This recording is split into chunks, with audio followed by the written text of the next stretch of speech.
Hi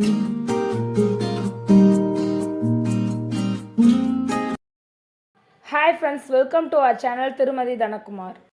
என்ன recipe பண்ண போறோம்னா புட்டிங் பண்ண போறோம். என்ன புட்டிங்னா கேரமல் புட்டிங். இதுக்கு தேவையான பொருட்கள் என்னென்னன்னு பார்த்துடலாம். அதுக்கு முன்னாடி நம்ம சேனலை ஃபர்ஸ்ட் டைமா பார்க்குறீங்கன்னா மறக்காம சப்ஸ்கிரைப் பண்ணிருங்க. பக்கத்தில் இருக்க பெல் ஐக்கானை கிளிக் பண்ணி ஆல் ஆப்ஷனை செலக்ட் பண்ணிக்கோங்க. நம்ம கேரமல் புட்டிங் செய்ய தேவையான பொருட்கள் என்னன்னு பார்த்துடலாம். 50 கிராம் ஜீனி, 2 முட்டை, காய்ச்சின பால், 200 மில்லி வெண்ணிலா எசன்ஸ். இப்போ நம்ம புட்டிங் செய்ய கேரமல் ரெடி பண்ணிக்கலாம். ஜீனிய இதுல போட்டுக்கலாம். லைட்டா ஒரு 3 ஸ்பூன் தண்ணி ஊத்திக்கலாம். சிம்லயே வச்சு இதை நல்லா மிக்ஸ் பண்ணி விட்டுக்கிட்டே இருங்க. ரொம்ப ஹை ஃப்ளேமும் வச்சிடாதீங்க, லோ ஃப்ளேம்லயே வச்சு இது நல்லா மெல்ட் ஆகட்டும். இல்லாட்டி கேரமல் தீஞ்சு போயிடும்.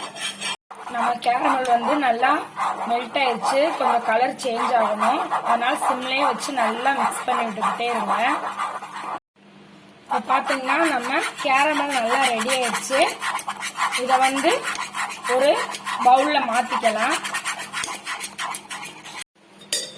இப்போ நம்ம கேரமல் ஊத்துறதுக்கு முன்னாடி கொஞ்சம் பட்டர் போட்டு இதை நல்லா கிரீஸ் பண்ணிக்கலாம். இப்போ நம்ம கிரீஸ் பண்ணி வச்சிருக்க டின்ல இந்த கேரமலை ஊற்றிக்கலாம். சூடாகவே ஊற்றிக்கோங்க, இல்லாட்டி செட் ஆயிரும். இப்போ நம்ம காய்ச்சின பாலை ஒரு பவுலில் ஊற்றிக்கலாம். ஜீனி போட்டுக்கோங்க. நம்ம பால் நல்லா காஞ்சிருச்சு, ஜீனியும் கரைஞ்சிருச்சு. இதை ஆற வச்சு எடுத்துக்கலாம். பால் நல்லா ஆறிடுச்சு. இதில் ஒரு 3 டிராப்ஸ் வெண்ணிலா எசன்ஸ் ஊற்றிக்கலாம். அடுத்து முட்டையை உடைச்சு ஊற்றிக்கலாம்.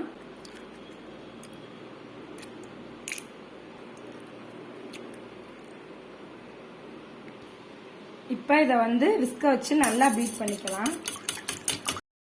இப்போ நம்ம எல்லாத்தையும் நல்லா பீட் பண்ணி எடுத்தாச்சு. பாலை இப்போ வடிகட்டியில் நம்ம வடிகட்டி ஊற்றிக்கலாம். இந்த மாதிரி ஊற்றி வச்சுக்கலாம். இது ஒரு 2 நிமிஷம் செட் ஆகட்டும். இப்போ நம்ம புட்டிங் வேக வைக்கிறதுக்கு ஒரு பெரிய அகலமான வடை செட்டில் சுடுதண்ணி ஊற்றி வச்சிருக்கேன். இதுக்கு மேலே இந்த மாதிரி ஒரு ஸ்டாண்ட் வச்சுக்கோங்க. இந்த தண்ணி நல்லா கொதிக்கட்டும். ஒரு தட்டை வச்சு மூடி வச்சிடலாம். தண்ணி நல்லா கொதிக்க ஆரம்பிச்சிருச்சு. பவுல ஒரு தட்டை வச்சு மூடி வச்சிருங்க. 1/2 மணி நேரம் நல்லா வெந்துருச்சு. இப்போ எடுத்துட்டு வந்துட்டேன். இப்போ வெந்துருச்சான்னு எப்படி நான் பார்க்குறேன்னு சொல்கிறேன் உங்களுக்கு.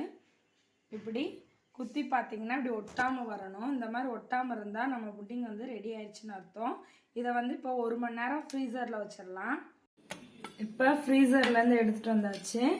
இப்போ ஒரு பிளேட்டை வச்சு நம்ம இதை அப்படியே கவுத்திக்கலாம்.